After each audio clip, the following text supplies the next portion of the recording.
সত্যি কথা বলতে কি ভাই, আমার জীবনে সবচেয়ে বড় যদি কোনো ভুল করে থাকি, তা আমি এই কুইতে এসে ভুল করেছি। কারণ আমি যদি আগে জানতাম এই কুইতে আসতাম না। আমার মতো অনেকে এই ভুলটা এখন বুঝতেছি, কিন্তু তখন বুঝি নাই। যখন 7-8 লাখ টাকা খরচ করে আসছি তখন বুঝি নাই, কিন্তু এখন বুঝি যে 7-8 লাখ টাকা আসলে 8 লাখ 10 লাখ টাকা খরচ করে অনেকেই আসছে, আর ডিউটি করে মাত্র 75 দিনার, যা বাংলার 20,000 টাকা আসে। 8 ঘন্টা ডিউটি করলে যদি 20,000 টাকা বেতন পান বা 30,000 টাকা বেতন পান, সেখানে আপনার ফ্যামিলিকে দিবেন কি আর আপনি চলবেন কি?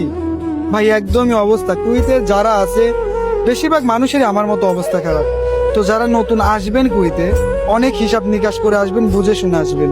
আর আমার মনে হয় কি যে আপনারা যদি পারেন ভাই, কুয়েতে আসার কোনো দরকার নেই। কুয়েতে আসার কোনো দরকার নেই। আপনি যে টাকা দিয়ে কুয়েতে আসবেন, ওই টাকা দিয়ে অন্য কোনো কান্ট্রিতে যান, অন্য কোনো জায়গায় যান। আসলে ভাই 1 টাকায় 400 টাকা শুনে কেউ আসার দরকার নাই। আপনার 1 টাকা দিয়ে 1 টাকা 400 টাকার হিসাব করলে তাহলে ভাই আমাদের মতো অবস্থা আপনারও হবে।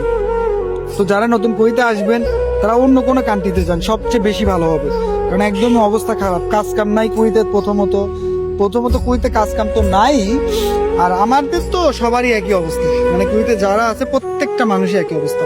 আপনি পারলে একটু ভিডিওটা চেক দিয়ে আসেন, ভিডিওতে কমেন্টগুলো চেক দিয়ে আসেন যে কয়জন ভালো আছে। আমি হাতে গোনা মাত্র 3জন না 4জন পাইছি।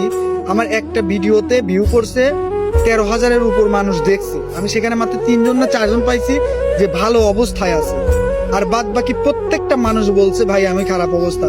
ভাই ঠিক বলছেন, আমারও ভাই একই অবস্থা। তাহলে বোঝেন যে কুয়েতের অবস্থাটা কি। তো আপনারা যারা আসবেন হিসাব নিকাশ করে আসবেন ভাই, কারণ 2-4-5 লাখ টাকা না, এখানে কিন্তু 8 থেকে 10 লাখ টাকা লাগে। হিসাব নিকাশ করে আসবেন, 2-4 টাকা না, অনেক টাকা দিন আদায় করে আসতে হবে। যাই হোক, সবাই ভালো থাকবেন, সুস্থ থাকবেন। আর যাদের ভালো লাগে আমার কথা একটু মানার চেষ্টা করেন। যারা নতুন আসবেন, একদমই নতুন আসবেন, তাদের ভাই আমি রিকোয়েস্ট করে বলবো আপনারা কুয়েতে আইসেন না। আপনাদেরকে দালাল অনেক ধরনের কথা বলবো, এই কথায় কখনোই কান দিবেন না। আপনি কুয়েত ছাড়া অন্য কোনো কান্ট্রিতে যান, সবচেয়ে ভালো হবে।